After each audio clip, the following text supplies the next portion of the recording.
Hello, everybody. I'm Katrina. This is our weekly Monday night live at Sow and Tare. So, welcome. Sorry, I gotta fix my frame here.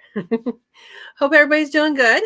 And so tonight we are here, same time, and I'm going to go through the comments. Please keep your comments family friendly. We're going to start with a whole bunch of hellos and highs, and we'll have a topic of discussion somewhere in the middle. Welcome. All right, gotta scroll up. PJ says, good evening. Good evening, PJ. Hope you're doing well. Aaron doesn't even say hi. He just says, dang, PJ beat me here. Aaron, welcome. Verna's here. Verna's vase place. You'll see her in blue with a little wrench. If you are raising food or want to raise food in an apartment setting, check out her channel. And everybody's saying hi. Oh, you were feeding your quail, Verna says. Okay. Where's Steve late again? He'll be here, I'm sure. He set out a reminder. Wow, you guys were in here early. PJ says digging his boat. Yep. All right. Oh, screen flashes before I come on? That's interesting. I did not know that. PJ, I'm sure the stray cat is scratching him up, Aaron says. Oh my gosh. Hey, Steve. Welcome. Everybody's saying you're late, but I don't think you're late. Yeah, you can't be late if you're here before me. I agree. Welcome. I hope your ventures today went well. Joy's here. Welcome, Joy. Good evening, everyone from Western Oregon. Good evening. Hope you're doing good. I don't know how much of this storm you might or might not be getting. We got a bunch of rain, not as much as they predicted, but we still got a bunch. So like this morning, it was 0.95 of an inch. Yesterday morning, it was 1.16. And then, we've had a couple inches, from the storm other days too. But we went and checked it out after work today. And I did do a short. So that short is what's happening right now. And Uvis Creek is below the point of flooding the river or flooding the road. There's a road that goes over the river or under, depending on the water level. And I never got a notice on my phone that said that it closed, but this afternoon I got a notice on my phone saying that it was back open. Apparently there was a bunch of debris that jammed the or that was up against the culverts, and I don't know, maybe on the road. I don't know. We went and looked after work, and it looks like the water actually came over the road because there's like little debris still on it. So anyway, it was closed last night, and I didn't know when. But we fine right here, totally out of any flood zone and all of that. So that's good. All right. Aaron says, PJ, can you bring me some cookies? I have been dieting and I'm hungry now. PJ, I would like your cookies too. And Aaron, I need to go back on my diet. That would be nice, huh? Maybe after I give blood, eat sugar, then do my cook with me, because we're doing cook with me live. We're doing that this coming Sunday before the Super Bowl. I think. I don't even know what time the Super Bowl is on. Is it like 3 or something Pacific time? Anyway, 11 a.m. If you're interested in joining us, I just put in the link there. We will be making something tremendously good and silly at the same time. It is called Creamy Colorado Potato Fudge. And yes, you heard that right. Potato fudge. It is a fudge made out of mashed potatoes. And it actually tastes not like potatoes. No, it doesn't make it healthier because there is a ton of sugar in it. But it's pretty darn good. And if you leave it in your car by accident and it gets all nice and soft again, it goes well over ice cream. So if you want to join us for that, that's happening 11 a.m. on the 11th. So that's this coming Sunday. All right. And yeah, maybe then I'll go back on my diet. What do you think? I need to do this. All right. Everybody's saying hi. PJ says on the way. Man, Verna's starting off with coffee or starting off without coffee. Ken says, do you have a floatable dinghy? I do not. My house is out of the flood zones, and I'm not actually sure if anybody, I don't think anybody got evacuated or anything. I don't think it's been to that point yet. I was just saying that the road did get closed last night at some point. I don't know when. It was not close to being up to the point of the road at like, I don't know, 4:00. No, it was before. It's like 3:30, I think, is when I went yesterday. So overnight it went up. So, but again, this creek does have water coming from the hills, the mountains. They don't have snow, but they're mountains. So yeah, there's a lot of rain going. But yeah, that is the stream crossing that I've been doing in my shorts. It's a ways away. It's about a mile away walking on the streets. So probably a little less than that, straight line. But they put the levees up. I forget what year.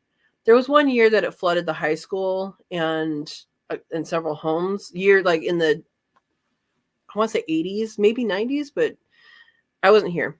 And they increased the levee at that point. And yeah, there you go. Steve says, I had to boost those thumbs up as there are 7 people in here, a few likes short. They might not have heard something they like yet. But if you have heard something you like, hit the like. Help out. Thanks, Steve. Thank you, Steve. Steve's out of cookies too. And he's kind of on the way to errands. I'm not on the way to errands, but you're welcome to visit with cookies. Cookies for okay. Cookies for everyone, BJ says. Oh man.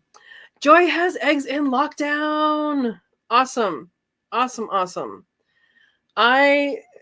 want to start collecting eggs. I've only gotten 5 eggs at a time though. Half of my layers, not even half of my layers are laying right now. They're getting back into the swing of things. But then with all the storm, we had so much wind and so much noise. I'm not even sure if they're going to stop again. So I'm going to wait a couple days, and then I think I'm just going to start small batches. I was going to fill up the big one, but at this point I just need to hatch more birds. Yeah. The jumbo wilds that are in with the Egyptian fees in the main quail aviary, those are the ones that you saw in the video today when I'm gingerly stepping into the aviary. They are 8 weeks now. So I'm going to look at them, see what I think. I'll probably add all the females to the other one, the other aviary, just because I want more layers right now. And if there's any super small ones, I'll take them out. But I don't think there was any super small females. I got to look at the males, though. I have to see if that's going to be an issue, because the males, at least when they're little, they were not that big. So I got to check that and see if that's really what I want to do or not. So, yeah. All right. And Verna says, I have 3 trays of eggs in the freeze dryer, 1 tray of chili. Chili. Sounds good. Buster says, hi to all. Hi, Buster. Good luck and happy hatching, Joy. Yes, absolutely good luck, Joy. Oh, Buster's listening while driving. Eyes on the road, Buster. Hopefully you're driving somewhere nice and the driving weather is nice. Erica's here. Hello, all. Hello, Erica. Awesome. And Christina's here. Guido's Family Farm is here. Both of you guys and PJ, I don't know if anybody else here is a Katrina's kit, but Sunday is when the Cook With Me Live is going to be happening at the Creamy Colorado Potato Fudge. And there is a, I'll be putting it on the Friends of Sow and Tare Facebook group as well. But there's a post, a community post. Do I have that link? I thought I put it on this list. Community page. There we go. So you guys can check out the community page right here. And that will tell you the ingredients to get. Anyway, I'm excited. I hope you guys can all join. And yes, I know it's Super Bowl Sunday. PJ had to tell me this because I don't follow football. I play volleyball and I don't really follow sports. I'd rather play them than watch somebody play them. Unless I know that somebody, then it's more exciting. Yeah. But welcome. Hope you're doing well. Both of you. All right. Ken says, yesterday our power and internet and cell phones were out for 10 hours from 3 p.m. to 1 a.m.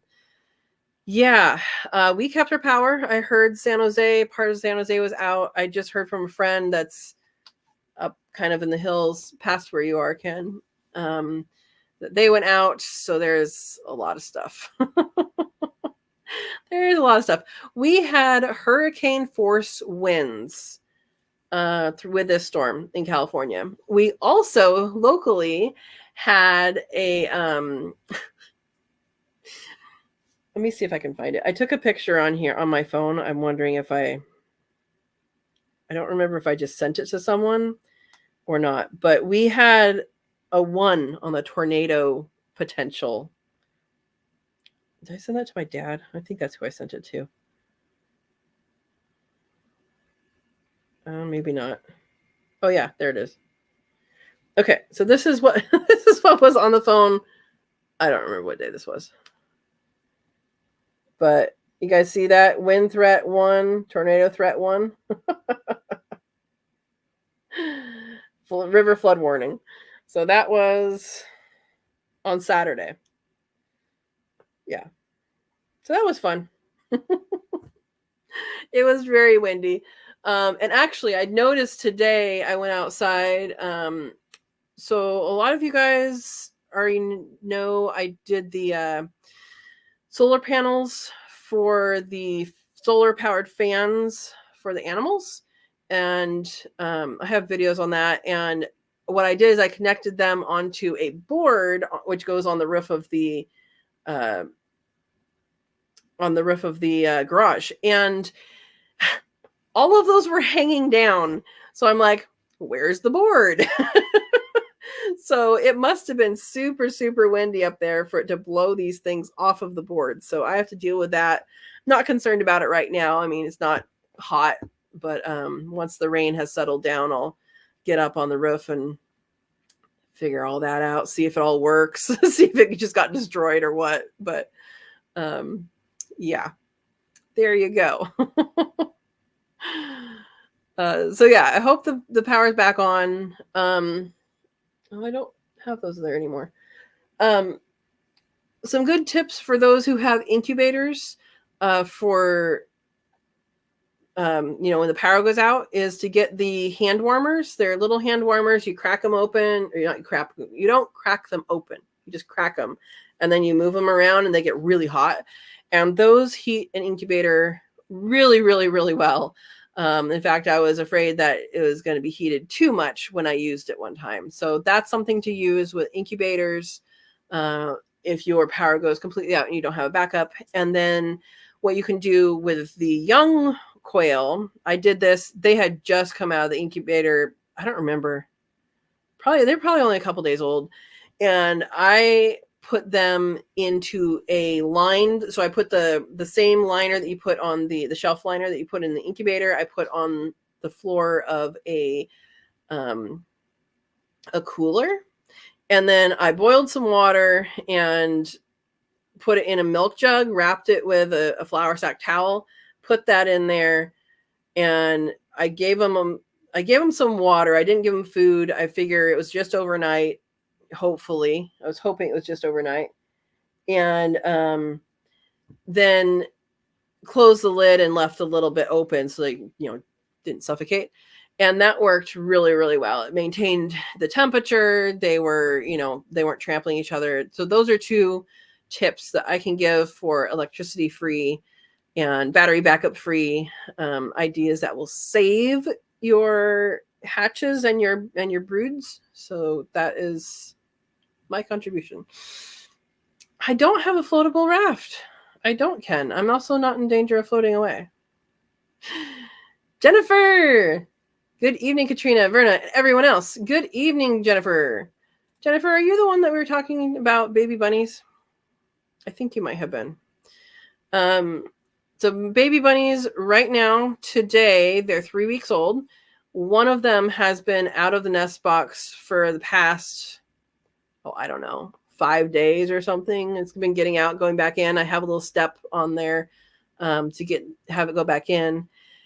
And I don't know if the other ones are going out or not. I don't know if it's just one or whatever.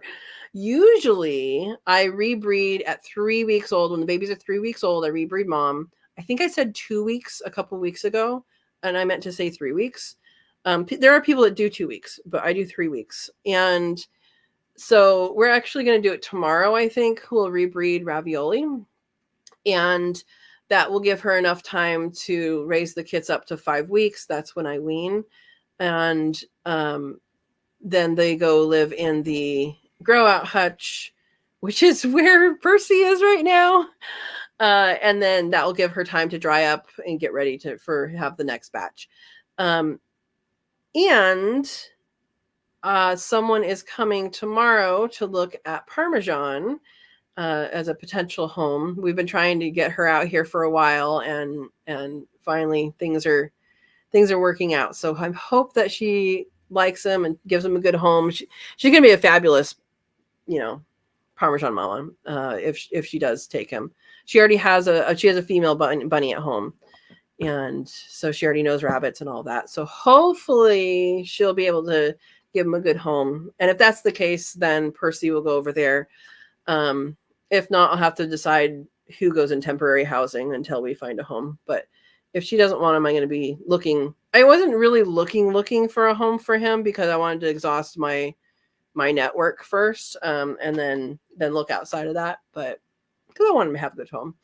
Anyway, there you go. Bunny news. All right. Andy Rabbit's here. Hey guys, the party can now begin. Welcome, Andy. Welcome. Ken saying howdy. Oh boy. Steve giving you swords, Andy. You guys are going to play on that for a while, aren't you now? I think so. Oh, you have a response. PJ said yes before Super Bowl. Good. Oh, have you had potato fudge, Erica? It's really good. Jennifer says, Katrina, do you have a worm farm? I have 2 worm farms. I have one that is called Worm Farm and one that I can't find anymore, and I don't remember what it's called. I do have a video on vermiculture, which should zoom in on that. Let me find it. Let me find it for you. You can make them too. You don't have to buy them. You can make, here's the link for vermiculture video. You can make them out of just like Rubbermaid tubs or Sterilite tubs or something. And that'll work just fine. They just need holes to go up into the different layers, and they need to not dry out. And that's one of the problems. I don't like the worm farm one that I have. The second one that I got, I don't really like it because it dries out a lot more than the other one. And I think it's not as efficient. And then also the worms can get out. So I don't understand that. Like, they're just going to leave. Anyway, there you go. Ask away with the worm questions. No citrus. Nobody gets citrus but us. I don't understand. They can have avocado, though. And they can have iceberg lettuce. Yeah, worms, no citrus, no meats, no dairy, no breads. The reason for those later parts is because a home worm bin is not likely to get hot enough to safely have those in there without them going bad first. So on the bigger systems, that a lot of that would totally go in. If you had black soldier flies, they could have that. But that's the reasoning there, is it doesn't get hot enough to safely have that in a home system. And I have also used, I've put the garlic shavings and like garlic. I use a French plate and get the garlic stuff out, and then the fibers, I've put that in with the worms, and that just molds. So I wouldn't put ginger in either. In my experience, it just molds, and so that means you're not touching it.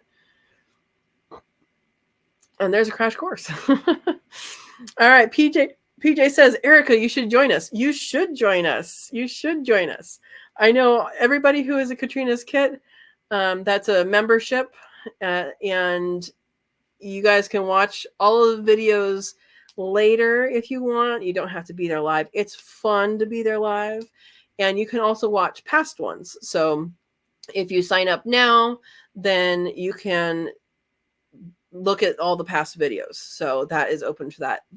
Members only are the ones who can watch those, though. So, and be involved in those. So that's, there you go. All right. Steve says Super Bowl 5:30 p.m. Central Time. So is that 3:30 my time, Pacific time? I think we're 2 hours apart. Who's playing the Super Bowl? I don't know. KC. Kansas City, is that what that is? And 49ers? Tells you how much I will pay attention to that. The other connections, Kelly. Hi, Kelly. She says, I need all the encouragement, you all. Trying to boss up and go extremely out of my comfort zone and butcher a Muscovy duck tomorrow on my own. Kelly, good luck. Good luck. Do you have a cone for it? I've never done duck. Dale would know. I'm sure you've talked to Dale about how to do duck. But that's a Muscovy is a bigger duck, right? Am I thinking of the right duck? The big ones? You can do it. You can do the small ones with the quail. I know you can do it. I would watch videos and talk to Dale. But I know you can absolutely do that. Where did you get a Muscovy duck? That's a better question. Yes. Do it. Jennifer says, I have a sourdough starter made with potato flakes. It makes wonderful bread. Yes. What's the other name for them? Potato spuds? No. There's another name that I see in old recipes, and it's like, what is that? Older recipes is funny. They don't have they have a different name for Crisco or vegetable shortening, you know? They don't say vegetable shortening. They say whatever the brand is of something. Anyway, yes, potato flakes is really, really good to use in bread, and like focaccia bread is really good that way. All right. Everybody saying hi. Steve says, bread and rolls made with water from potato water taste so good. Yeah, that gives it extra starch. Extra starch there.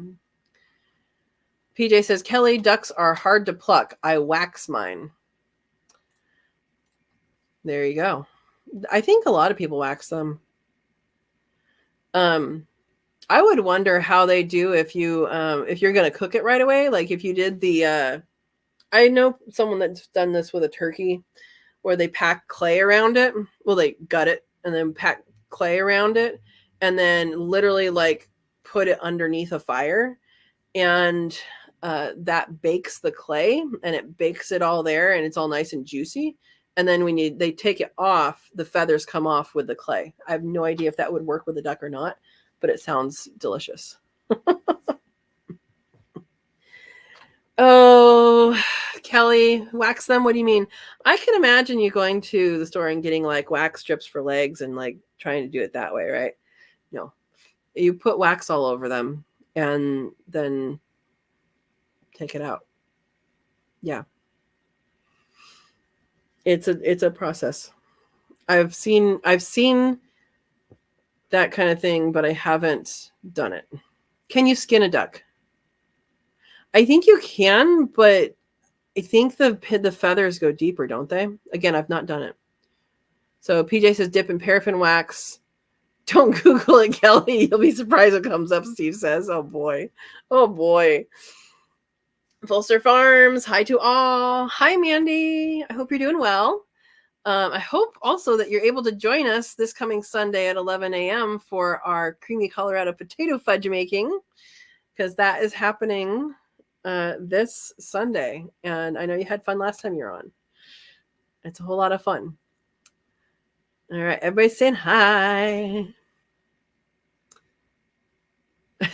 Don't Google skinning a duck. No, waxing. That's what he was saying. Yes, you can skin a duck. Do the feathers still like poke for like pretty far in? That's the question.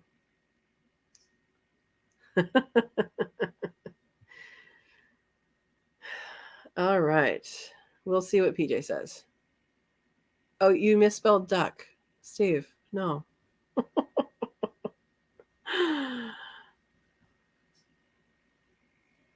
Okay. Made it home. Buster, that is quick. That was so quick. Oh, Erica says, I won't be able to join this week. We bought a new camper, so I'm going to be hauling it and moving from the old one this weekend. Oh my gosh, you are doing things. That is awesome. Congratulations on getting things done, because that's awesome. You've been working on so much. So you could always watch the replay. We like to see your face, though. All right. Hey, Chelsea's here. Welcome, welcome. Chelsea, you missed the Scion exchange up in Santa Rosa. No, you didn't. Never mind. It hasn't happened yet. That was in Palo Alto. Are you going to the Scion exchange on the 17th in Santa Rosa area? That would be a good thing if you're growing trees or want to grow trees. Speaking of which, I'm going to put that in here. Ken, did you get out to the Scion exchange in Sacramento? That was yesterday. G.org. Okay. So this is for Scion exchanges. Yeah, and these are in California. There's still some coming up this weekend. Actually, on the 10th, there's going to be a grafting demonstration, which I'll be at, and I'm volunteering to help out as well, in Santa Cruz, the Live Oak Grange. And so if you're there, go to that website they just put up there, California Rare Fruit Growers, and you go to the calendar, and that'll be on there. And that's the Monterey chapter is doing that. And then also on Saturday is the Golden Gate chapter. That's up in, I want to say, Fremont, Walnut Creek area, somewhere over there. And then the 17th is the Redwood Empire chapter, which is up in the Santa Rosa area. So if you guys are all interested and close enough to go to those, I highly recommend going to them. I've not been to the Golden Gate one, but the one up in Santa Rosa is actually the first chapter that I joined. I had no clue this thing existed, and my neighbor's like, hey, go up there. And we went, and it was fun. So anyway, and they have a lot of information. So awesome. But welcome. And I hope you're doing good. All right. Oh, and Chelsea, were you the person that had like the not incubator, but you started doing the hatching at home thing? Message me again if you're still have that stuff. I think that might have been you. All right. Steve says, glad to have you here, Chelsea. Absolutely. And oh, you know, Verna, I have not looked up his channel. I keep forgetting about him. She says, yeah, Katrina, Ryan Hall, y'all said you are in for more of those wet problems. Yeah, I check it when people bring him up, and then I totally forget about him for some reason. He's really good, but I totally forget for some reason. You need solar panel clamps. So the solar panels that I have for these things are like this big. Like it comes as a kit.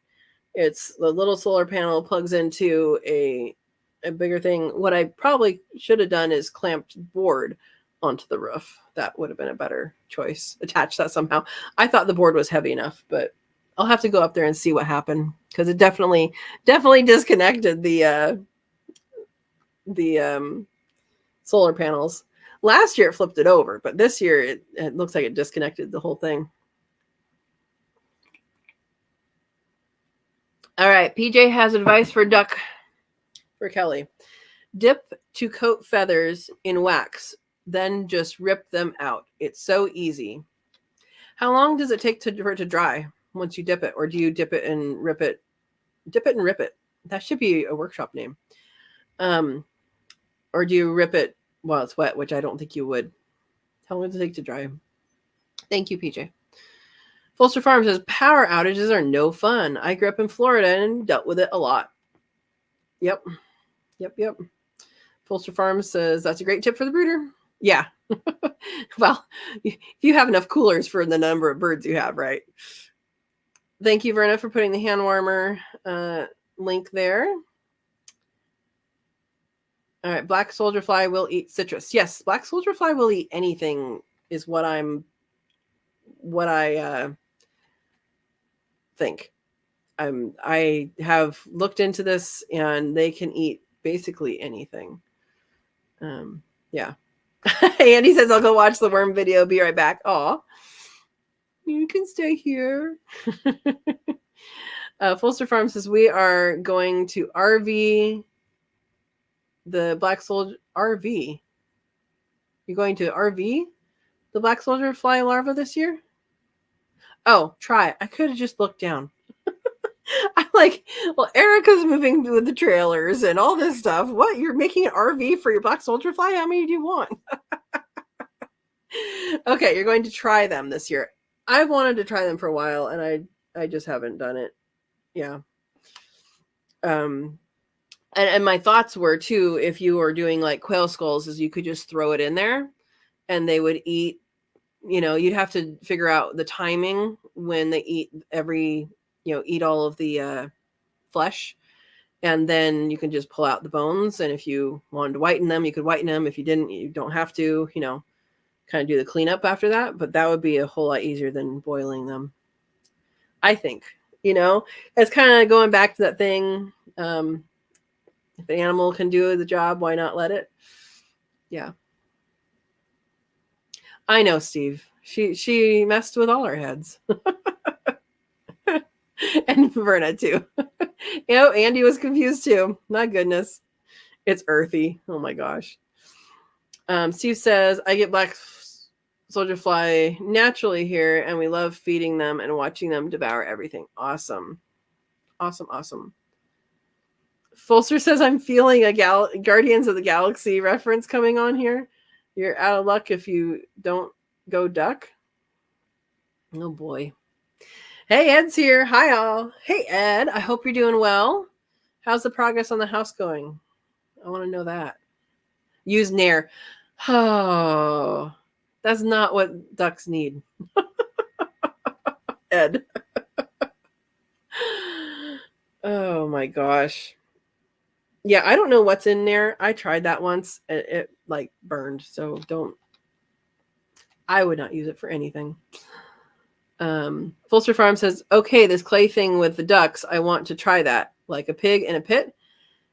Yeah, I guess. I mean, I just know someone's done it with a turkey, and I don't remember what all came off when they cracked it open, but it basically fire hardened the clay while it was cooking what was inside the clay, which was a turkey. And then when they they literally broke it open, and they broke it open. There's nice, tender, yummy bird. And then all the feathers were off. So I was much younger, so I don't remember everything. But yeah, they did it on top of it. So like kind of like how you do a rock, like a pit fire and lined with rocks. I don't know if they lined it with rocks or not, but that's what I would do to try it. I don't know. Try it. Kelly Clarkson. I don't know why you're saying that, Ed. I'm lost. Verna says, yes, Mandy, you can do it with pigs. Okay. Hey, Dawn. Welcome. She says, just passing through to say hello. I can't stay online tonight. Something pressing came up I need to take care of. Have a great night. Take care of stuff you needed to take care of. And I hope everything turns out well. And have a good night. Thanks for checking in. Oh, Erica says, we also cut down about a dozen trees that we need to clean up. You are doing things, Erica. Every time you come on, you're like, yeah, I did this. And you're like, busy girl. Lady. Sorry. Busy lady. Yeah. Ken says, no, I missed the sign exchange. I was just sitting around with flashlights. You could have been driving to, I don't remember where it was. It's the Sacramento chapter. I'm guessing it's in Sacramento. Yeah. Yeah. It's fun. I mean, you can make it to the other ones. They're also fun. I've never been to the Sacramento one, never been to the Golden Gate one. I've been to the Santa Rosa one. So good. So I'm going to go there. All right. Chelsea says, hopefully going to sign exchange. Unfortunately, going through chemo right now. So each day is a gamble on how I feel. Oh no, I am sorry, and I hope it is helping. And if you do go and you see me there, flag me down because you know what I look like. I don't know what you like, and say hi. Yeah. So hopefully that is making you better. That is my hope. And Verna says, blessings be with you, Chelsea, during this difficult time. Absolutely. Absolutely. You can do this, Folster Farm says. Yep. Absolutely. Chelsea says, thank you. It's very curable Hodgkin's lymphoma, just not a fun path. Well, at least that's the good news, right? We have good news. Yep. PJ says, can pop them in ice bath to cool down the wax quicker. Okay, cool. Hey, John. John says, good evening. PJ said that too. And people are saying good evening instead of hi today. And I feel like I should say good evening, like the vampire guy. Anyway, I can stop now. Good evening. Steve says, Ken, they had electric at the exchange. They may have, they may not have. I don't know. There was a lot of outages for sure. Yeah. And John says, how are the peach scions going? I'm expecting you to have a stone fruit tree with 100 different varieties. Yeah. I haven't grafted it yet. I have a Silk Road nectarine, and I did leave them here so I could show you guys what they look like. Not the scions. The scions, it's just a stick. I can show you if you want. I don't know. Do you guys want to see what I got? Let me know. But I do want to show you the different rootstocks and variety of sizes of rootstocks you can get. And these were all ordered. I think they were all ordered online. Maybe some people grew them. So rootstocks are what you graft the scions onto. So if you want a specific type of tree, you want in this case, I have Silk Road nectarine is very specific type that I wanted. Someone grows it here locally. They had basically invented it locally. And that's something I really wanted. And I decided I want a whole tree of it. So I got a rootstock. Now, rootstocks you can go out and plant a peach pit and it will grow you a tree. You don't know what that tree will have as a fruit. It may be good. It may be bad. It may be the same as what the mom was. It may or may not do well in the soil that you grow in. So rootstocks there are different rootstocks for different soil types. So if you want the Silk Road nectarine, and its roots doesn't grow. That was great. Its roots don't grow well in a certain condition. You can grow it in that condition if you graft it onto a certain type of rootstock. I don't know. That is my baseline knowledge of that, is that they exist. I ask other people what's best. Sometimes you just go with what you can get. And what I can get this time, I got a good sized peach one, or it's a prunus, but prunus can be used for peaches and pears, or not pears, peaches and like apricots and plums and stuff like that. So this was grown in this, and it's this big long thing. Now it doesn't really matter how tall it is because it's going to be cut somewhat short to be a tree. So I'm going to cut it around here somewhere. So I'm going to cut it around here somewhere for it to actually be a tree. And then all this is extra. So this is a good size. This is a huge size. And it's pretty cool. And then I went, the one in Palo Alto was the Santa Clara Valley chapter. I went there to get cherry rootstocks, and I did. It's this tall. So a rootstock this size needs at least a year, maybe two, to get to a graftable size. So that is very sad to me. I got 2 of them though, because I figure by the time they're big enough, I'll have something to graft them on. But these I need to plant up. I haven't done that yet. And yeah, but that's what those look like. All right. I'm going to read what you guys say. Okay. And PJ says yes. I don't remember what a question was. Okay. Fulster says we just fire up the wood stove when the power goes out in Tennessee. Life is better in Tennessee. And Steve says, Mandy, not in August. Haha. Powering up the wood stove. Yeah, that doesn't quite work, huh?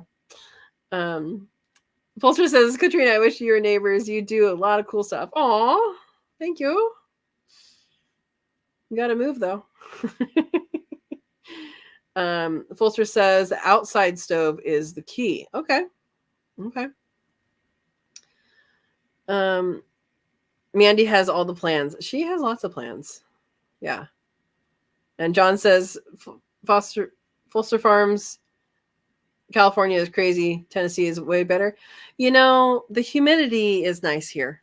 The humidity in Tennessee, I don't do humidity well. Yeah, I sweat enough without the humidity helping me. John says, so time to plant all the nectarine fruit seeds. Sure. Where are you? You're in California? No, where are you?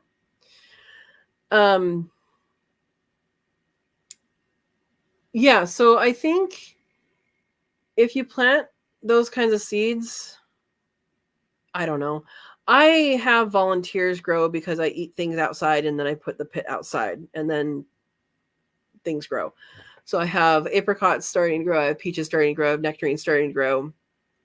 And I can graft onto those. I can probably dig them up too if I wanted to. Of course, they're probably intermingled with all these other roots, but yeah, I mean, why you can try it.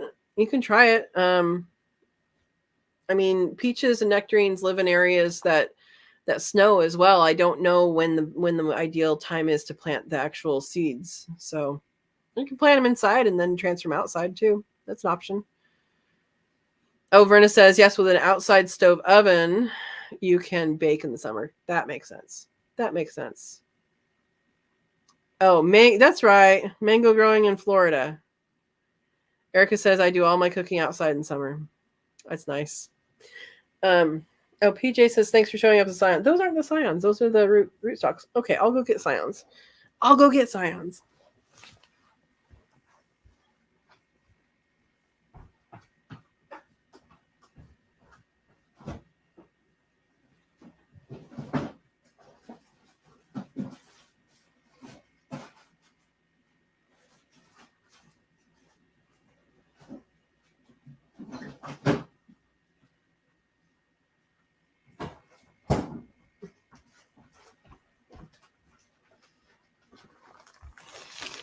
Okay, so it is key. Show us sticks.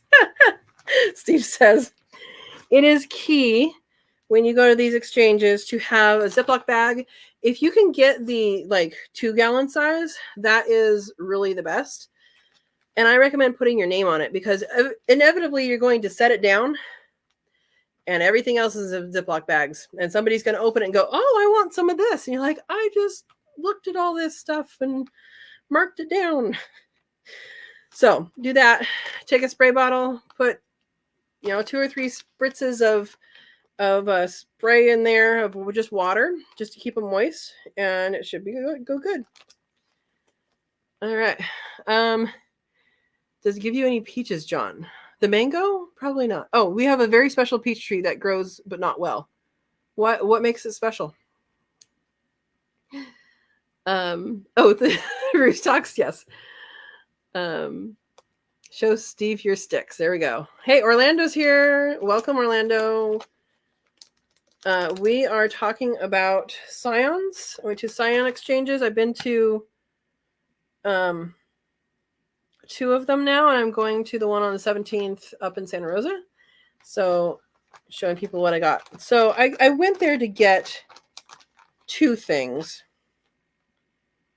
And this is one of them. This is Black Republican. So this is a scion. This is what you'll find at the Scion Exchange. They're generally cut to fit in a Ziploc bag. That's handy, right? We cut a bunch of them for all the chapters for the Monterey one because we did that first. We showed up early and cut a whole bunch. But this is Black Republican, which is a type of cherry that is wonderful. And this is what I was going after. Now, I am going to have to graft this onto my existing trees because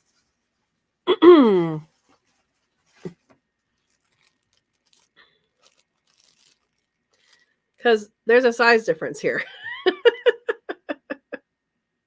Now, if this was the other way around, I would still want a bigger scion than that. If this was the other way around, you can graft a smaller thing on a bigger thing, but this is a little small. So I am going to have to graft this onto my existing tree, mark it, and then cut it again when this one is grown.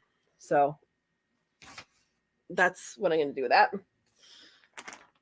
Especially because of peach that grows. Oh, that's right. Peach that grows in Florida, very low chill hours. What kind is it? All right. So that one, and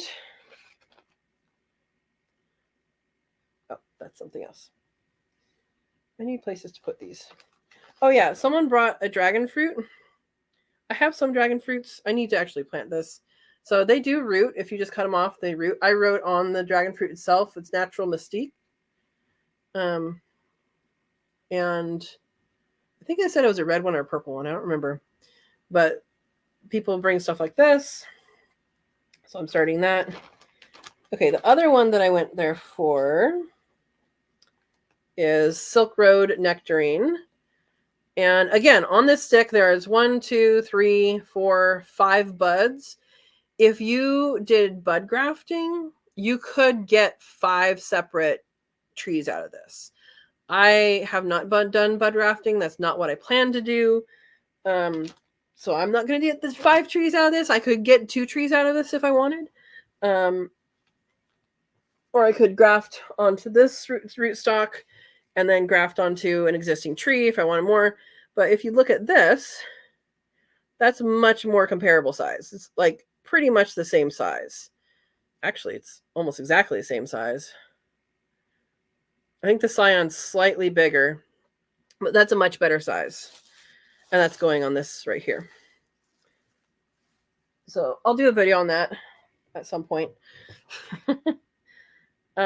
So those are the 2 that I went there for. Like literally I went for these 2 things. And then I got other things. So most of the sticks there are for grafting. They're for putting on a tree that already exists or a rootstock that already exists. And that's what they're there. Sometimes people bring things like this. There's a dragon fruit, and dragon fruits grow readily from cutting. And I mean, they do really, really well. I'll probably leave this guy out and put him out in the screen and porch instead of in the refrigerator because I don't want it to rot. But that is where it's been living. So people bring stuff like that. And then people also bring stuff like, so who knows what a cherimoya is? Probably not. I don't know if people in the Midwest know, but cherimoya is this fruit right here. And you can actually get these from the grocery store and grow them from the grocery store. And I have done that, but this one's huge. They are good. Yes, they are good.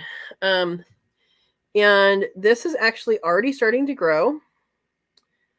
So there's some roots growing right here. And then this is the leaves starting.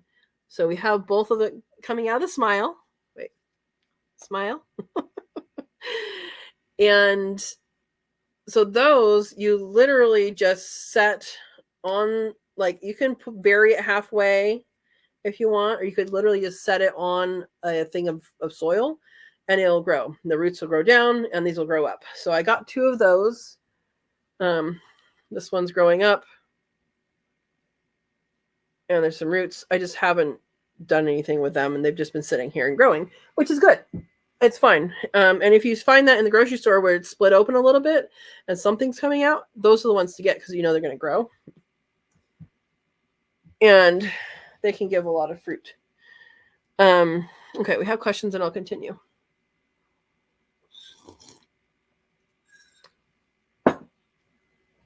Okay.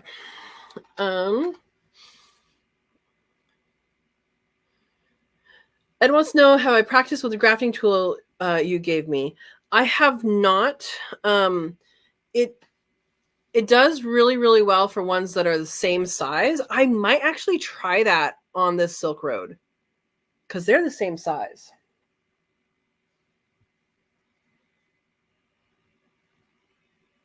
I might try that on those Silk Roads, see if it works. I have enough stick that I can mess up once and try that. So the grafting tool he's talking about has like a puzzle piece cut out, and then the other piece, the other one is like this, and it works really. It's supposed to work really well for those that are actually the same size, because what you're trying to do, what you are doing, you're aiming to do when you're grafting is to line up the cambium, that little inner bark. So, well, these are already cut and healed.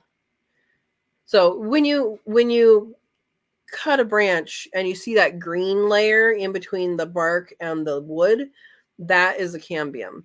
And that is what you should line up with. So if you should not try and line it up like this, you should try and line it up, I'm exaggerating, not like this, but cross just a little bit, because you're more likely to get some of those cells. It's only a few cells thick.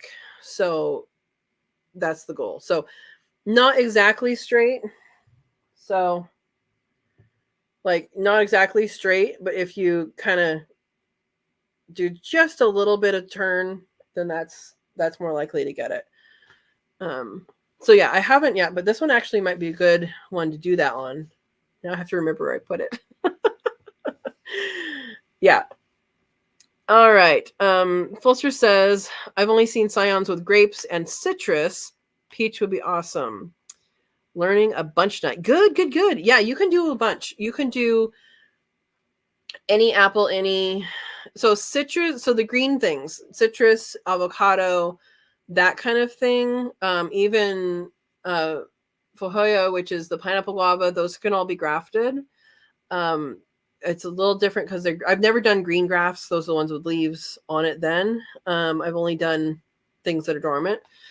And those, I mean, you can graft pears and apples and nectarines and peaches and cherries and, I mean, persimmon, pawpaw, any fruit that has a name that is like a named variety is usually they say this is the plant that's wonderful, we're going to name it this, we're going to take the stick from this plant and put it on a different thing and make a tree. And then they can, then reproduce those from all those different babies. I mean, if you think of like Fantasia and Mickey Mouse and the mops, they chop them in half and there's more. I mean, it all started with the mop, right? Yeah. Is grafting to a rootstock that you have to plant as successful as doing an already established tree? I think you're going to have a couple things that go on. One, and this is just me thinking, I don't know that I have a real answer for this. An orchardist would have a real answer for this. Trees start this way all the time. So trees in an orchard, trees in a nursery. So if you're buying a tree from a nursery, they're started this way. They're started in pots and then grafted, and that's how they are done. So it's done very successfully. If there's one that's growing in the ground and has a successful rootstock, that might have more vigor. One of the reasons why when you plant a tree, like let's say you were just planting this tree. Let's say this was a variety this is already a variety that you wanted, and you're going to plant this in the ground and it's going to grow. So you can either leave it, you can see it's already been cut, but you can leave it and say, okay, I want these 2 branches to be 2 main leader branches, and those will grow. Eventually this one will win out because it's taller. If you want them even, you'd cut them back to even. But let's say this is planting. You plant it and you want to cut some upper stuff off, because what you want to do, you plant it in, in the winter, in the early spring, before the tree has started to grow, because then it gives the plant time to have the roots grow first. And if roots grow first, then it puts out the stuff on the branches, the leaves and buds. So if it already has established roots, then I think that would be a healthier tree in general. And in general, it would likely be successful. In either case, you're going to want to get anything that grows below the graft, you take that off. So that's important that's important. There you go. How big do dragon fruits grow? The fruit depends on the kind. There's a yellow dragon fruit. I have one and it still hasn't fruited because I'm not treating it as well as I should, but their fruits are more like this. And then there's big, gigantic dragon fruits that are like this. And how big do the plants grow? The plants grow as big as you want them to get. They are one of these trees that in nature climbs up they're not trees. They're cactus, right? They have little spines. I don't know if you guys can see that. Is that little spine? They have little spines. It's a cactus. It's a succulent. Succulent, I guess, is a better representation. It's native to North America North America? Anyway, they have them in Mexico and stuff. And they grow up the Americas. Let's just say that. Is it native? I don't know where it's native to. How about that? But they grow up trees where they're native. And so they'll grow up and up and up and up. And how people grow them as a fruit, like a production fruit, is they grow several up one central thing, and then they go up and kind of come down as an umbrella. So they build structures to hold that weight around. The old timers would use a tire, or a wheel. They use like I've seen it with bicycle wheel, like old pictures would have bicycle wheel attached to the top this way. And there's some that have tires that go over that. I don't know how to describe it without showing how to do it. But they can grow quite a bit, but you can also prune them quite a bit. And when you prune them, any pruning you do for a dragon fruit can result in more plants. So this was literally someone just cut off some of the plant. And this hadn't happened to have a growing tip on it. It does not have to have the growing tip on it. If you cut this in half, you can have 2 plants. It just needs to heal over and that just means dry where the cut is, and it will produce fruits. A lot of them you do have to hand pollinate, because in our area we don't have the pollinators. Their flower lasts basically one night. They're open at night, and so there's people out there all over with paintbrushes pollinating. There are probably some animals that do pollinate some, but yeah, there you go. They are good. Oh, you're talking about, I think you said that with the oh my gosh, did I call that a cherimoya? That's not a cherimoya. What did I call it? I forget what it's called now. Isn't that sad? There we go. All right, I have a sugar apple. That's good. Cherimoya. I did say cherimoya. These are not cherimoyas. These are chayotes. Sorry. Chayote squash. Did I say cherimoya earlier? I'm sorry if I did. And Andy says, explain that fruit, please. This one? It's a fruit. It tastes kind of like, I don't know. I mean, zucchini would be the closest thing. It's a squash. Like, here's a stem. Here's a stem. It hangs like that. That's what it is. But it's a squash. It's not hard. It's kind of like a little harder than a zucchini skin. Kind of like how zucchinis get when they're bigger. And then on the inside, there's one seed in the middle. And you cook it like you would zucchini. I don't know. How else does other people cook them? Is that the fruit you wanted me to explain? It looks pretty funny, doesn't it? All right. I like that though. Explain that fruit, please. John says, I'll give you a piece of my dragon fruit plant, but you have to come and get it. Ooh, what kind do you have? Erica says, Andy's grandfather had a small mixed orchard here, but the place was abandoned for so long. The trees were killed by pests, so we are going to have to start fresh for almost everything here. Erica, if I were to start fresh again, I would definitely, I would start growing your own rootstock. That's what I would do. What you should do is figure out what rootstocks work well in your area and buy those rootstocks. I would try and grow them. However, when you graft these things when they're small, it does take a few years to get them to grow.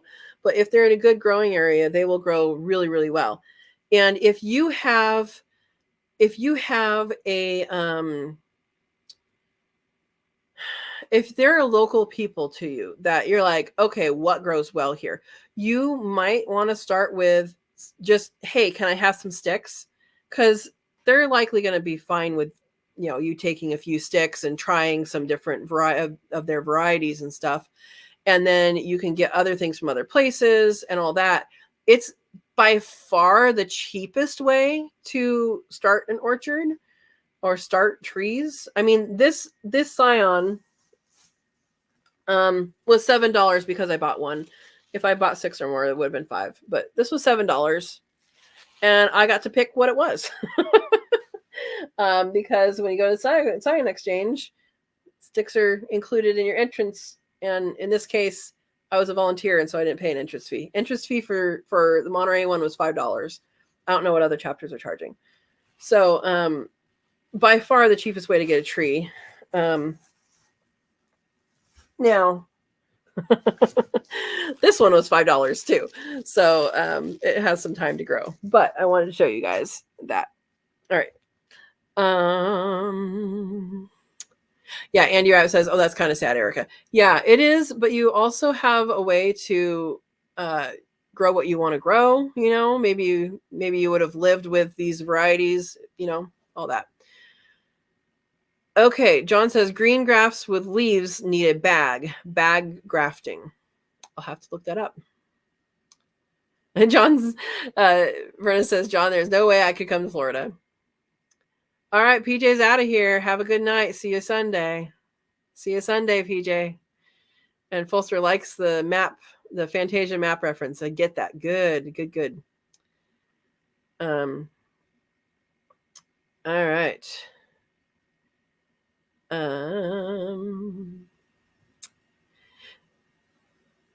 Okay. Well, yeah, planes with doors blowing off. Yeah, that was interesting. Hey, Dinosaur Omelet, welcome, welcome. I don't think you've been on here before. I am talking about grafting and scion exchanges. If you're in California, which I don't think you are you in California? Then we have some scion exchanges still going on. And let me know if you're in California. I'll let you know what's close to you. And I was sharing some of this stuff, and I will share a few more. So that I went there for the Black Republican cherry and the Silk Road nectarine. Those are the two varieties I went for. I got those two, and then I'm like, okay, well, what else can I try? And I got 2 sticks of each of those. And I ended up getting some figs and some mulberries. I'll just show you the bag. I got some figs and some mulberries that can be rooted. And so that's something that's very cool. Not all mulberries can be rooted. Some of them really have to be grafted. And I don't know these things, except that that's true. And I had experts all around me telling me, okay, yes, that can be rooted. That one does okay. Okay, no, that one really doesn't work. And it was really, really cool. Now, people brought other things. So you guys know this last year, my chocolate mint didn't come back up. I don't know why. It's been a vigorous plant, but someone brought chocolate mint. Now this is a bunch of roots, right? But you can see there's a bunch of little leaves starting. So I have this. I'm going to plant that outside. It's been in the refrigerator. Probably doesn't need to be in the refrigerator, but it needs to stay a little bit moist until I figure out where I'm putting it. I'm thinking of not putting it in the same place because I'm wondering if something happened there. Maybe there was a pest or it kind of just died back like it does every year and then never came back. So I don't know if there's something specific to it. Anyway, someone brought yacon. That's how you spell it. I don't know how you actually say it. And so I got a couple of those tubers. This is a never actually had it, but this is the mother plant here. Has some on there. Grows very similarly to like sweet potatoes, but they are a different kind of root crop.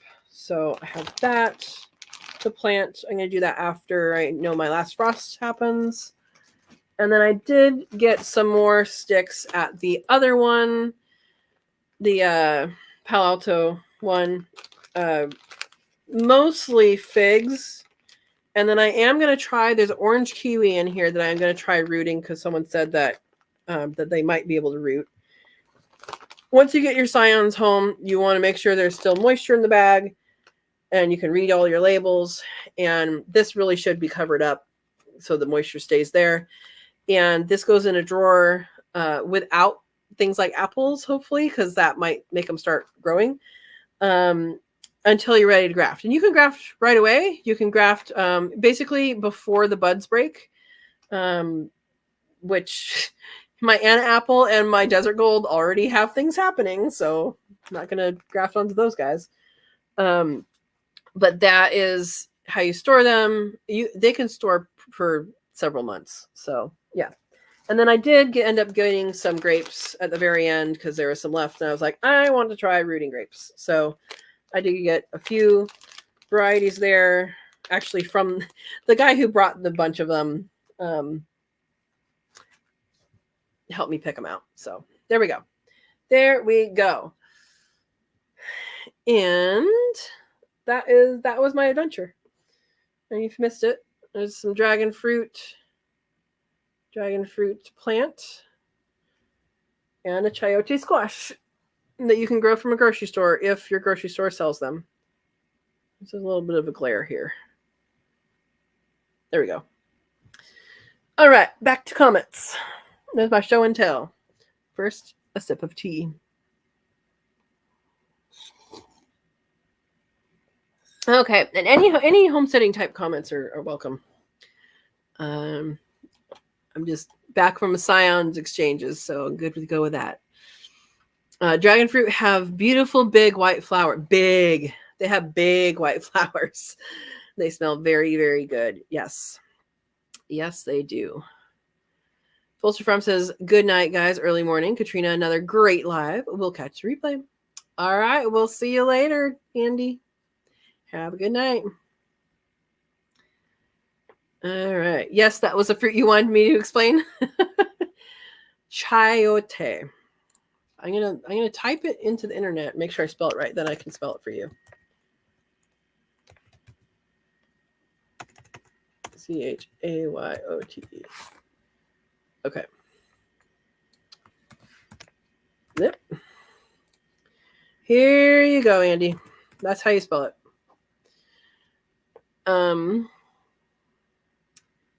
Gidros says we call them Merliltians. What is that? That's what you call the chayote? I'm going to type that in the internet too. Mirlit. Huh. I guess it's the same thing. I don't know. Which one's more fun to say? All right. John says, not unless she wanted to know about sugar apple. Sugar, yeah. So I did have, my neighbor did give me, and that was in the weekend review video from today. She did give me, what's it called? I said it earlier. Anyway, sugar apple. Cherimoya. And it was interesting because it was a small cherimoya. It was like that big. The ones I've seen before are like this big. They're like that big. And her friend had grown it in San Jose. So that was pretty cool.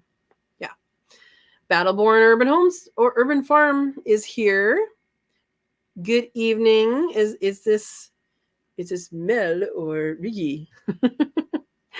Good evening. Are you staying dry? Yes, staying dry. We got lots and lots of rain. We got lots and lots of wind. Our power stayed on. It looks like they closed the crossing for the creek that we've been keeping track of, but that's far enough away from the house to not even be worried about it. And didn't even know it was closed until I got a text saying it was open today. Yeah. Hopefully you guys are doing well. Good. Also called a cactus pear. No. Cactus pear is cactus pear is a tuna. Let me just make sure. Cactus pear.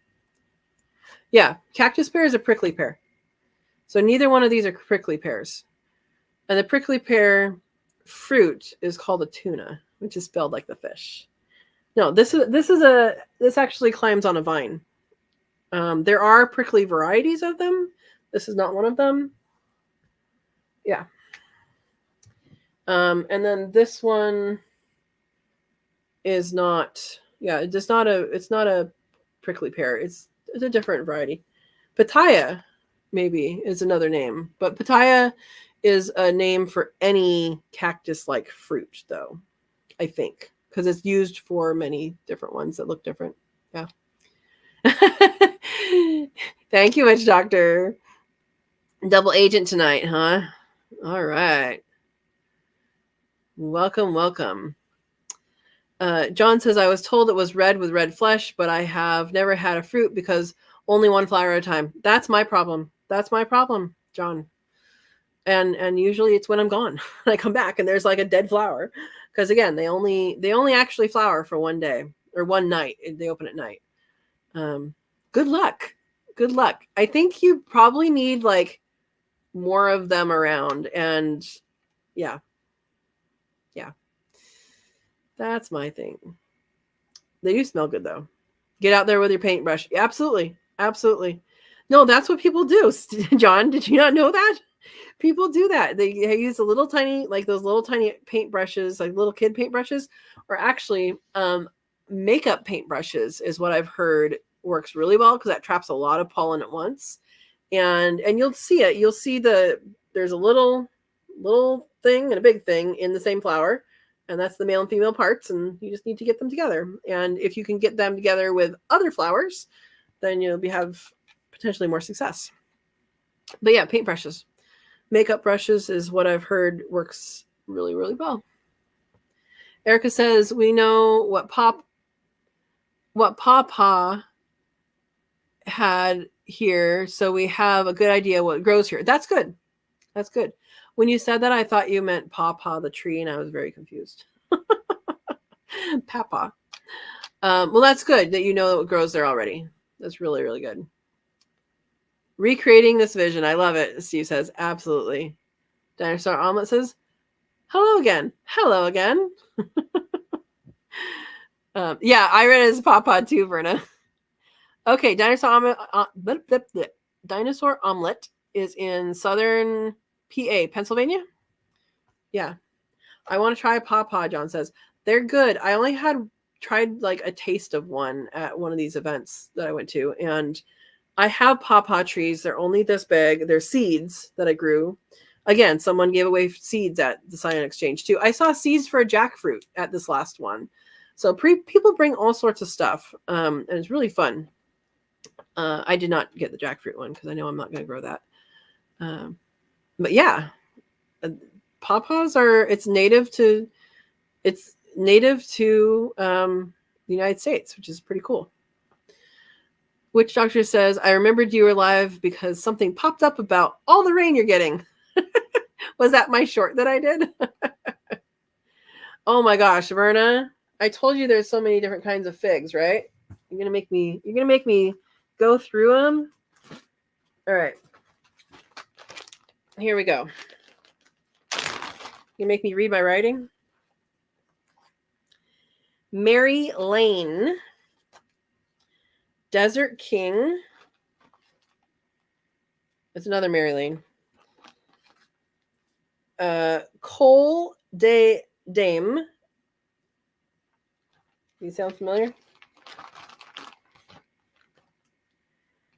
Cadota. Okay, that's another one that I went to get, and I got 2 of them because that's the one I dug up and moved in the wrong season, and it died.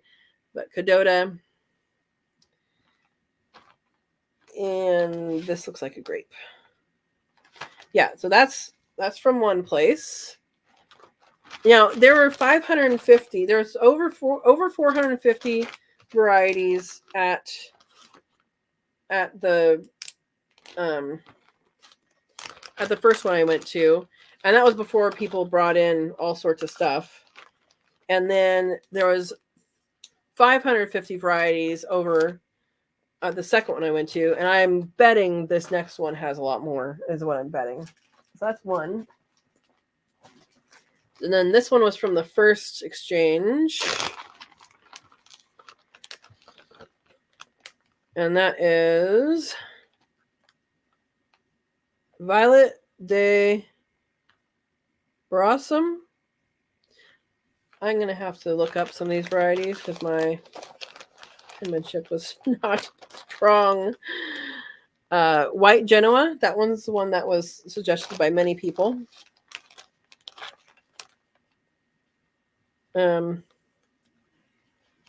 Black Prince. That one was suggested by many people. And again, these are things to root. Oh, the Black Prince was a mulberry. Sorry. Pakistani is a mulberry. And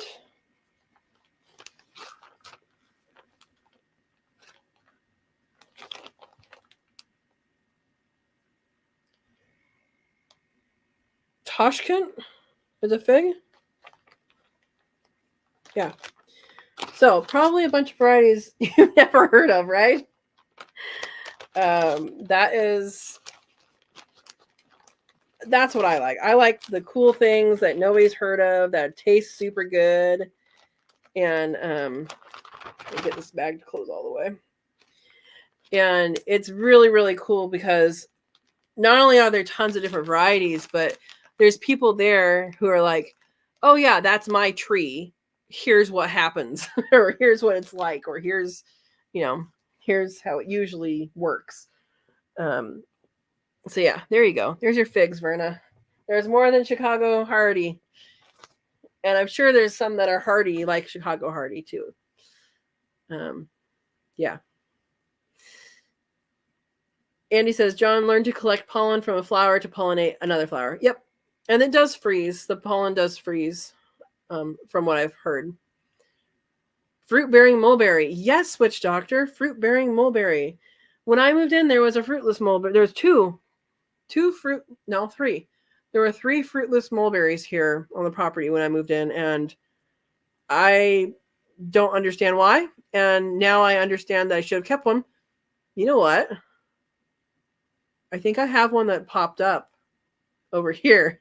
I might have something I can graft onto, but I don't really want a mulberry tree there. Never mind. I'll just root him. Yes, fruit-bearing mulberries. John says, Vay, you should try durian. It smells horrible. It smells like someone left the gas on. That's what it smells like to me. I sat in on an ethnobotany class, which was wonderful. Actually, I taught a lab in it too. I made elderberry jelly, and we talked about elderberry and its various uses. But yeah, the professor teaching it, like there were some kids that came into the class and they totally did not care about botany, and they came out loving it. It was awesome. So I just sat in on the class. I didn't take it for like points or anything, but I sat in on it, and one of his tests was a fruit salad. Best test ever. And basically the different types of fruit, not like this is an apple. It would be, this is a pome. This is a berry. This is a blah, blah, blah. There's different types of fruits. And you had to list at least 10 of them and identify which ones they were. And he had durian in there as a mix. Pretty cool.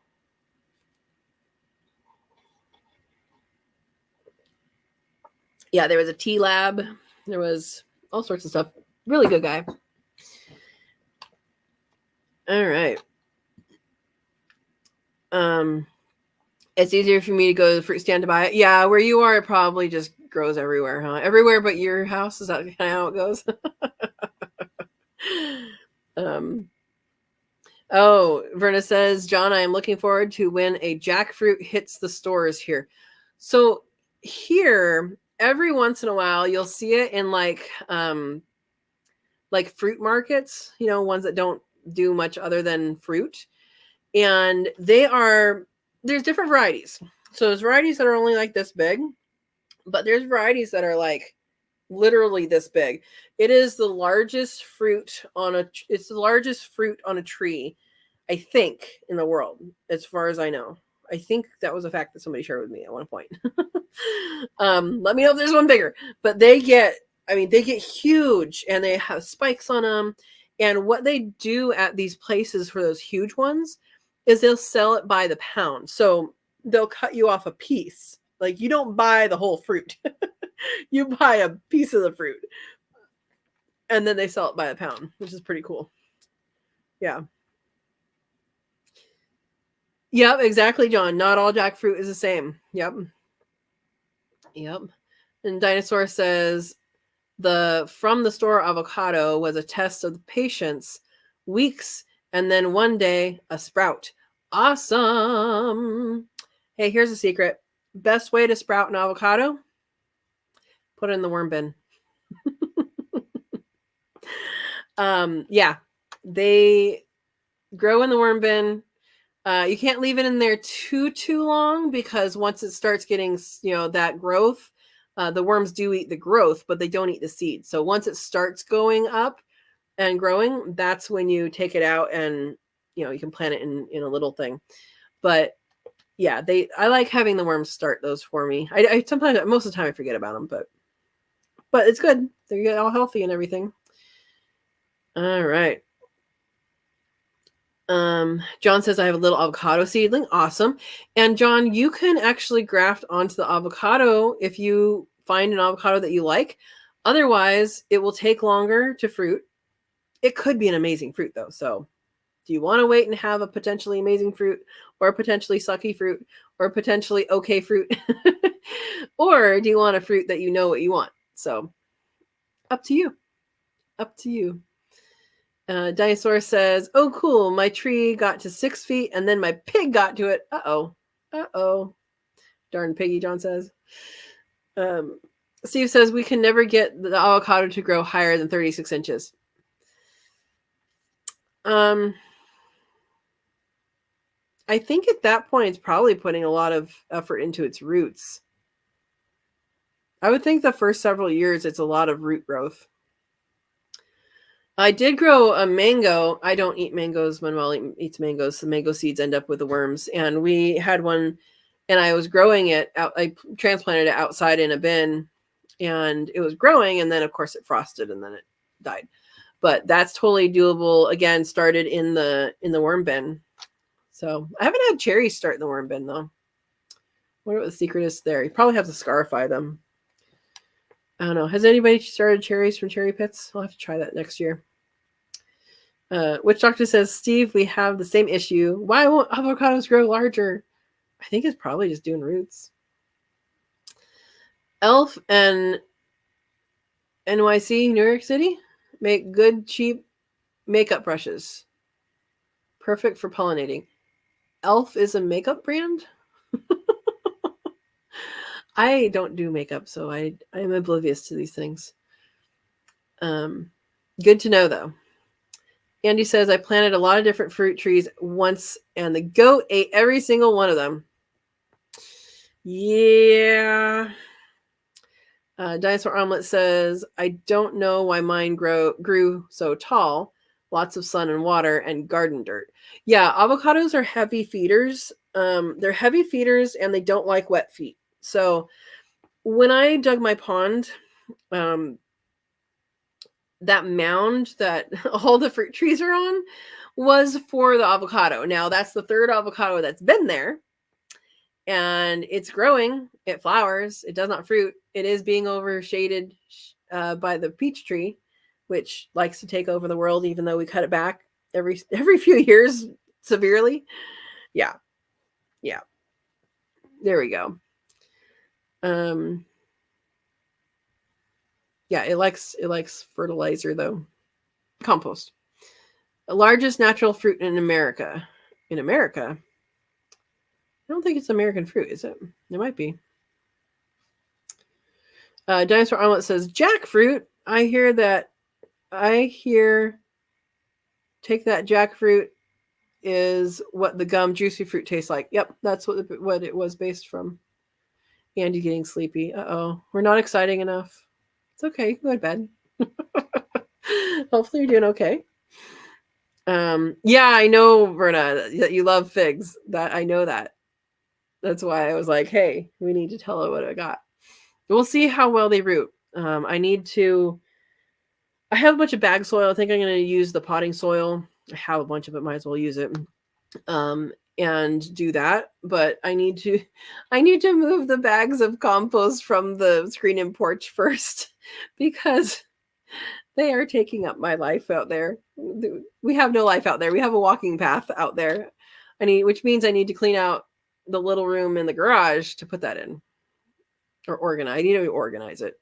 So anyway, and one of my neighbors is going to take some at some point, so that's good.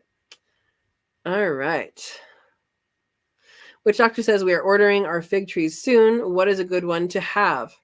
Witch Doctor, a good one to have is one that grows in your area. Start with that. And you have colder winters and you have humidity. So I don't think the varieties I have are going to be the same varieties that you look for. But there's a ton of them that are good. I mean, I have not had hardly any of the varieties. I really like Cadota because it tastes really good, but it's also like a yellow-green when it's ripe. Same thing with Tiger Panache. Tiger Panache is super popular as well. It is green and yellow striped on the outside with a really bright inside, and it's very tasty. Personally, I think depending on where you are, if you have a lot of birds that are going to get to your fruits, I would plant ones that are green or yellow in color because they don't really know that they're ripe yet. I've had some really good green figs too, but there's also some really good, dark figs too. I don't know. I did not give you a good answer, Witch Doctor. Yeah. I would maybe go to your extension office or call them up or probably have them on the internet and see if they have like what goes on there, what grows well there. Yeah. I don't know. I'm sorry. All right. Vernon has Chicago Hardy. Yep. And Witch Doctor says our elderberry tree from QuailCon started to wake up. Awesome. I would have gotten one of those because it sounded really, really good, except that I was flying back to California, and California doesn't like stuff coming in. Witch Doctor says, do the fig fruits taste different? Yes. Yes. They're all figs. Like, you can tell it's a fig, right? You taste an apple, you know that it's an apple, right? But yeah, they do taste a lot different. So, and that's the exciting thing with having scions and knowing how to graft and knowing all these things is you can find varieties that is in just some tree on the side of the road or some tree that somebody's grandpa planted, or, hey, I moved into this house and there's this tree and it tastes really good and I don't know what it is that you can take a stick and you can make it work. And yeah, it's really, really, really amazing what can be done with the different varieties that you can get. And you can decide what flavor profile you like. And you could also say, oh, this is an early one, this is a late one. Like my Anna apple is super early. My Desert Gold peach is super early. That's flowering. It's starting to flower right now. Hopefully the wind doesn't blow off all the blossoms, but it's starting to flower right now. Anna apple out front is starting to leaf out already. And so those are really valuable to me. I like the Anna apple. It's a good apple. But the Desert Gold, it's a good peach. There's nothing special about it except it's early. It's not as sweet as the other ones, so it's one that we would use for something to mix something in, or make jellies or jams, that kind of thing, because you can add a little sugar in, or you can mix it with a cayenne or something, something like that. Anyway, yes, they do taste different. And it's funny because the rare fruit growers, we do different tastings.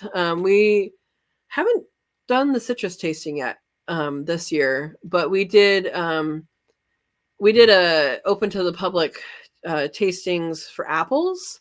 And it's really, really neat because there's some people who develop apple varieties, and you're getting varieties that like no one else even knows about, right? And there's the common varieties as well. And we had like 77 different types of apple, and you get a teeny bite of each one. It's so neat. You have a checklist. You say, oh, I really like this one. This one is not good, or this one is acidic and this was too sweet, or whatever. And then you can actually narrow down from that list which ones you like, and then later go on to a sign exchange and get those types. Often, not always, but often you'll be able to get those types. Or you can say, hey, these are what I liked. Which ones are like these? You have your flavor profile. And there's usually someone there that knows a whole lot more about these varieties than I do. And they'll be able to answer, hey, you like these? You're going to love this one over here. No, this one's in your flavor profile. So anyway, there you go. Steve says, interesting. They have similar aroma. Now we know what it tastes like. Similar aroma. Jackfruit. Okay. Yeah. Yeah. Yeah. Verna says about as different as the types of apple taste. Yeah, exactly. There's such a variety. I forget how many. We might have had like 50 different types of citrus when we did the citrus tastings. Even the pineapple guavas, the fajoas, we had I want to say we had at least 10 different varieties to taste last year. We didn't do that this year, but we had a lot to taste last year. Yeah, it's pretty cool what's out there. John says, Katrina, you need all 300 varieties now. You know it.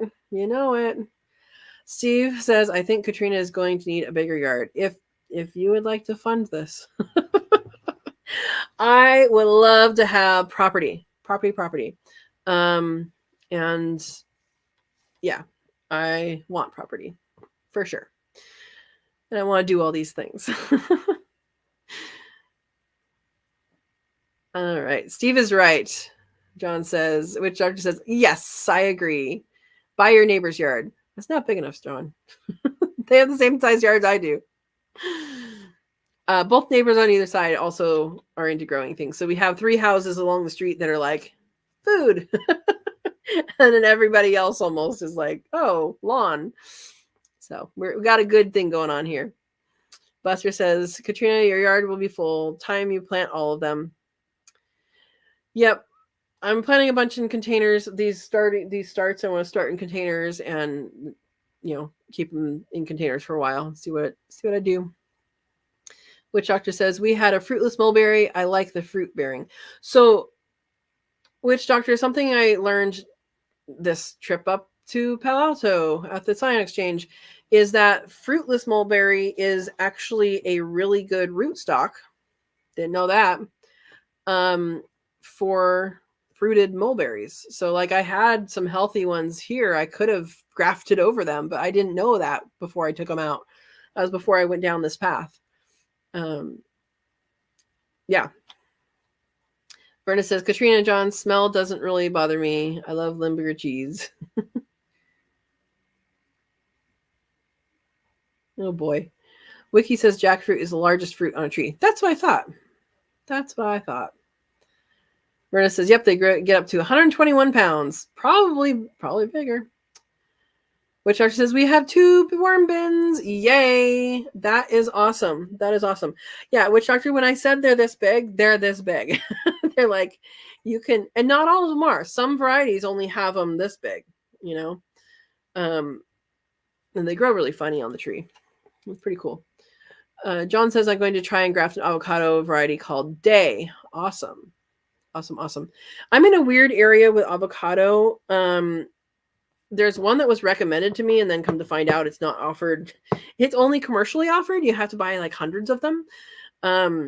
Gem was the one that was told to me that was like, this is perfect for your area. But yeah, I have a Mexicola. That one is one that does not tend to die with cold.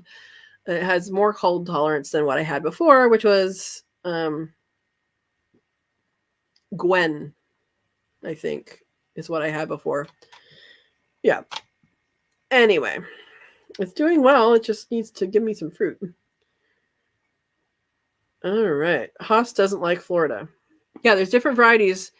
There, one of the people in the Monterey chapter does a lot of stuff with avocados, and I need to pick her ear about stuff. Witch Doctor says, best tree to use as a grafted tree. Is that a question? A healthy one? A healthy one that you don't like the fruit of and you want to change, maybe? Yeah, if you have an existing tree, just make sure you're grafting on top and not on the side, because the top of the tree is where the energy goes. So I'll show you guys with this root stock. So here's the top of the tree. This was the leader and it's been cut off.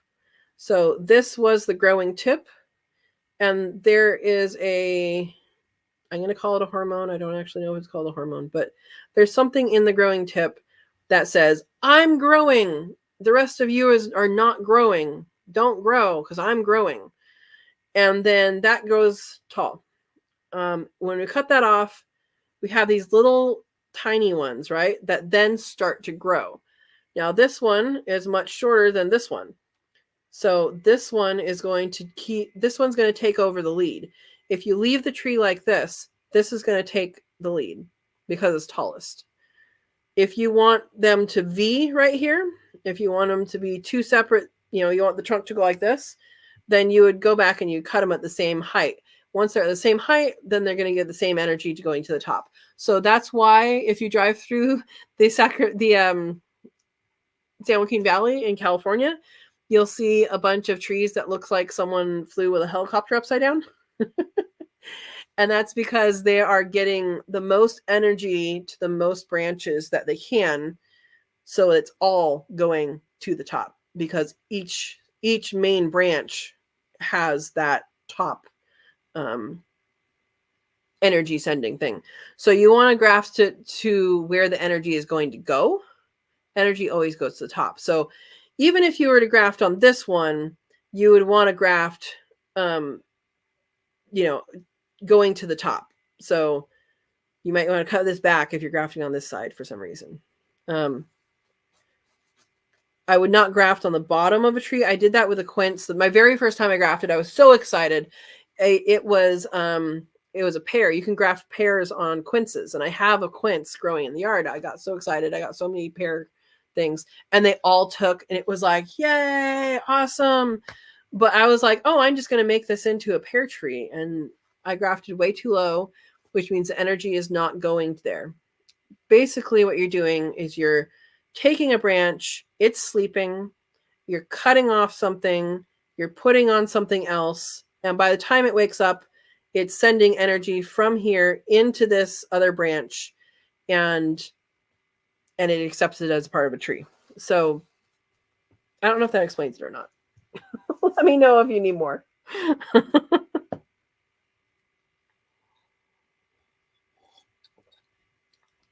All right. Andy Rabbit says, Katrina, I would like to say thank you to Manuel about the information on the floor strip, my carpet to the hardwood floor. We got that installed today. Yay! I will let him know. I don't know if he's listening or not. That is awesome. I'm glad that was helpful. I knew you had helpful information. Verna says, yeah, imagine it at 69 cents a pound. That would be well over 600 pounds. Yeah, the jackfruit. Yeah, except for it's not 69 cents a pound. It's it's more than that. Yeah. Yeah. Witch Doctor says, so why can you start an avocado or other plant in water, but then you can drown it if you put it in soil? That's a very good question. And I don't know the answer to that. I know avocados in particular are sensitive to moisture and getting root rot. So, but I don't know why that in particular. That's a good question that I don't have the answer to. Sorry, Mel. Root rot, Verna says. Yes. Yes. I just like to say tiger panache. Yep.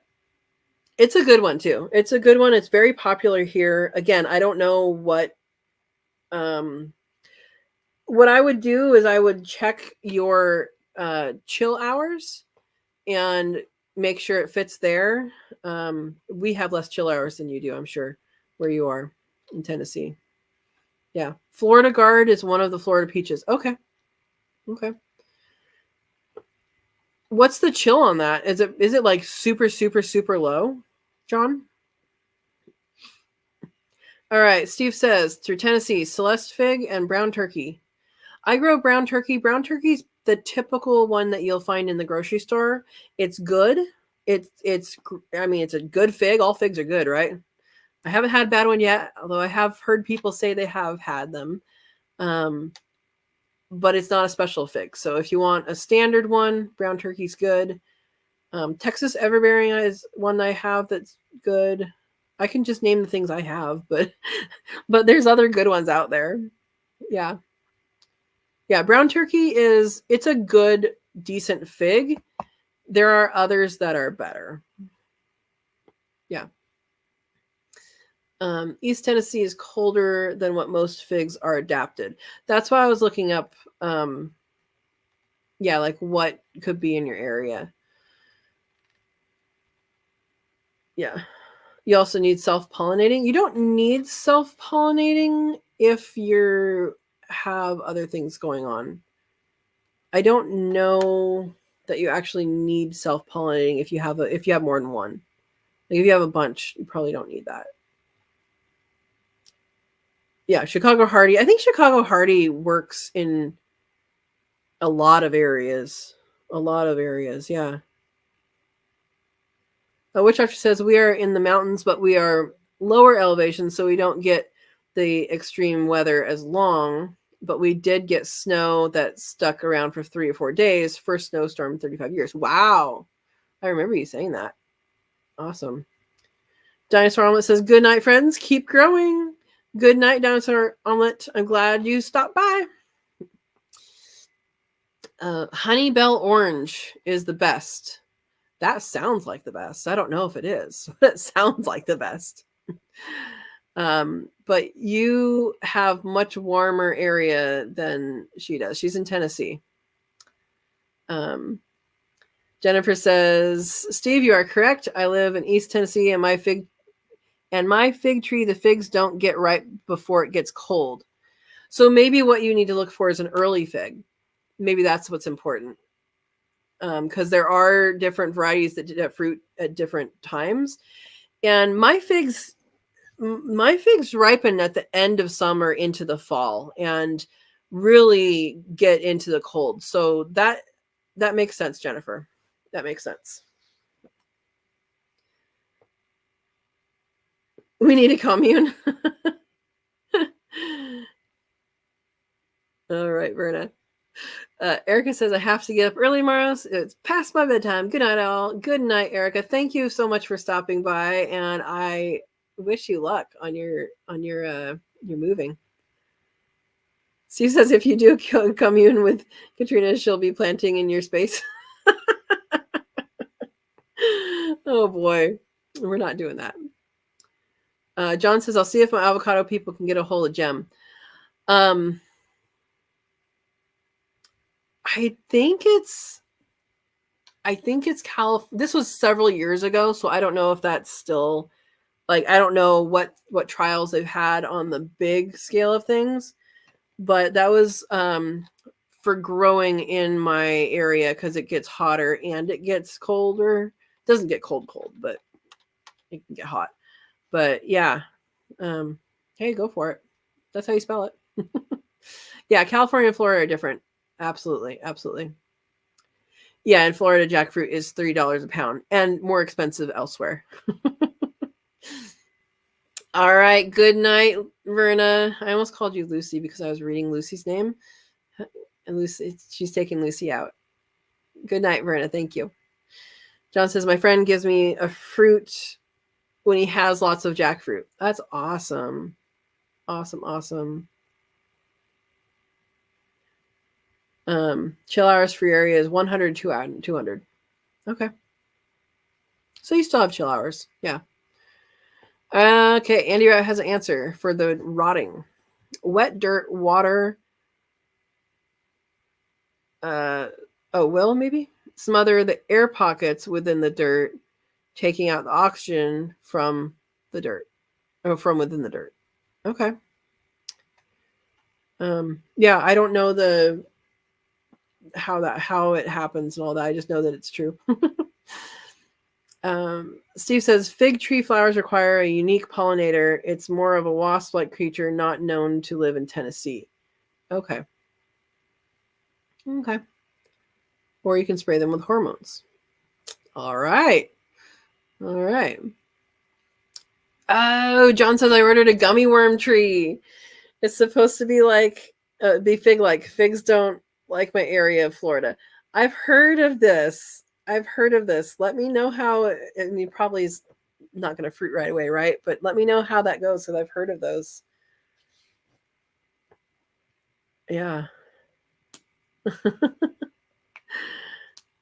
You have to import the wasp. Make sure it's the right one, right?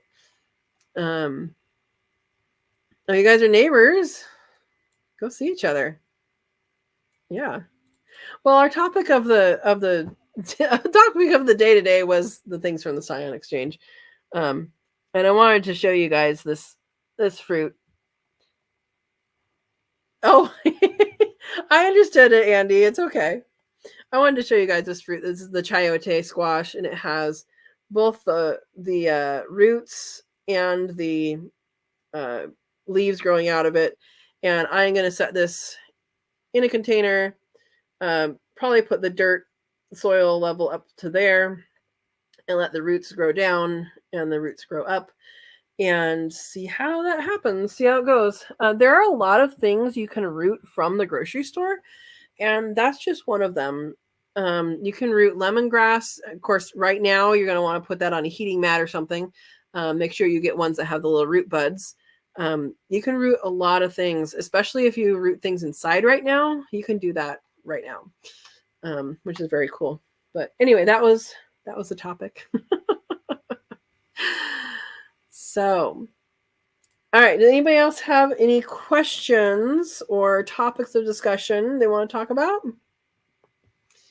I'm going to put this up again.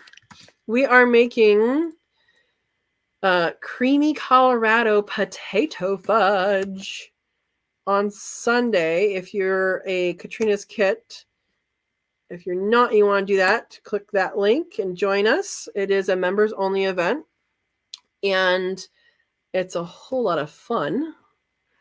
And then also, we have the Friends of Sow and Tare Facebook group, and we put a lot of stuff on there.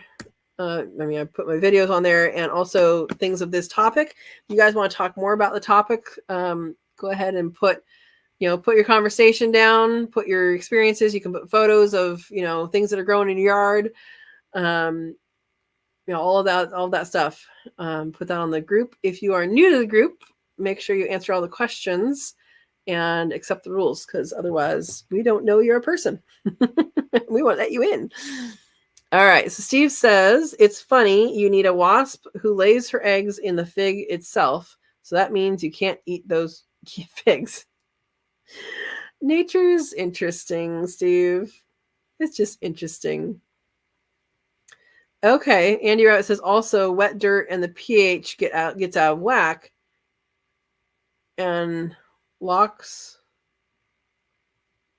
nuts up. Nutrients, maybe?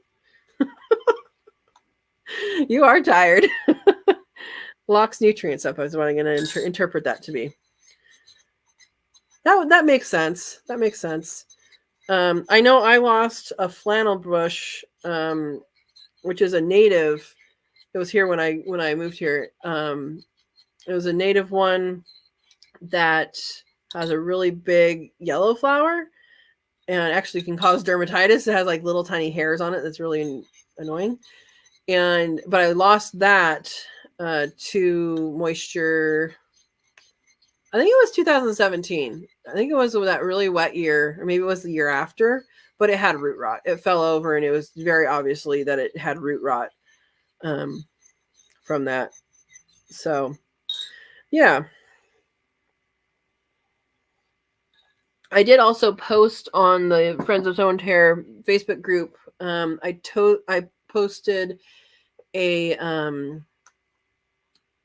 picture from, I don't remember when it was from sometime years ago, before I put in either aviary, the main aviary or the raviary, and it's that back corner. And if you haven't checked that out, go on to the Facebook group and check that out, because it looks different. It looks so different. And I mean, that was before I put the fig trees in. I think all I may have had the blueberries there. The blueberries failed. It was not a good place for them. But the blueberries were there. I had an artichoke over there that I took out for the aviary. And the flannel bush I think was still there. So that was I had a flannel bush there, and that died. And then it is I had a Peruvian apple, but it never flowered, never did anything, never grew. And I'm just like, okay, I want quail. So I took that out. Anyway, there you go. Which doctor says I use hydrogen peroxide, DSMO, and water to fix root rot. Okay. And Andy Rabbit says, Steve, the fig wasp is so tiny it will disappear with the fruit. You will not know you eat it. I think what he's saying is that if you want them to stay, you need the eggs to make, to hatch. Yeah. John said it's very close to being a Haas. Yeah, so Gem is like it's like a great, I think it's a great grandkid of Haas. It's related. Haas is in the ancestry, but it deals with cold better, and I think heat better. Yeah, and that was actually several years ago, so I don't know what's the new best thing is now. Yeah. They cause the fig to dry up, so you'd know before you snack on one. Okay. You're not afraid of some extra protein? Free proteins for Steve. Protein pack snack right there. I didn't know they dry up. Yeah. I just know the figs I grow have figs. But it is important to know if you're not getting figs, why, right? That's important. I think so. Yeah. So anyway, I hope you guys all enjoyed seeing my show and tell and see that you can take a plant and chop it off and have it be another plant, and all that. Yeah. Which doctor says, I heard figs freeze dry great. I haven't freeze dried any of them yet. I think Verna has. Yeah. Etsy has them for sale. Figs or wasps or dragon fruit. Etsy has everything. I consider, I have some stuff on my website, but I was considering doing some stuff on Etsy, but for the amount of stuff, haven't really sold much, but for the amount of stuff that I would sell, their cut is way too big. Yeah. Yeah, Gem avocado. Gem, it's like the great-granddaughter or the granddaughter of, probably the granddaughter, we say daughter because they have fruit, of a Haas. That's where it started. It has that ancestry, but I don't remember the rest of it. Anyway, I should probably ask avocado expert since I know one now. Anyway, there's so many different kinds. It's amazing. And it's more than just the Haas that you get in the grocery store, right? Yeah. Oh, Steve's had freeze-dried figs. They don't reconstitute, do they? You just eat them as a snack?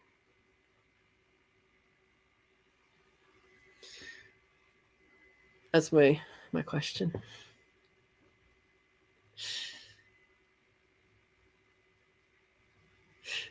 Yeah. All right. Well, I think we're coming up on 8 o'clock. I'm thinking it might be time for dinner. You just eat those crispy? That's what I figured. Yeah. All right, guys. It's coming up on dinner time. So we've been talking about food all this time. Who's hungry? Steve says, I don't reconstitute them. I find most reconstituted fruit and veggies aren't as tasty unless in soups and pies. Yeah, so unless you're cooking it. Yeah. Yep. Good night, everyone, the doctor says. Good night, y'all, Andy Rabbit.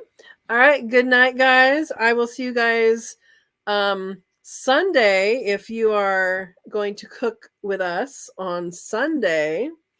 And if you're not on Sunday, I will see you back here on Monday, same time, 6 p.m. Pacific time. All right. Thank you. Good night, guys.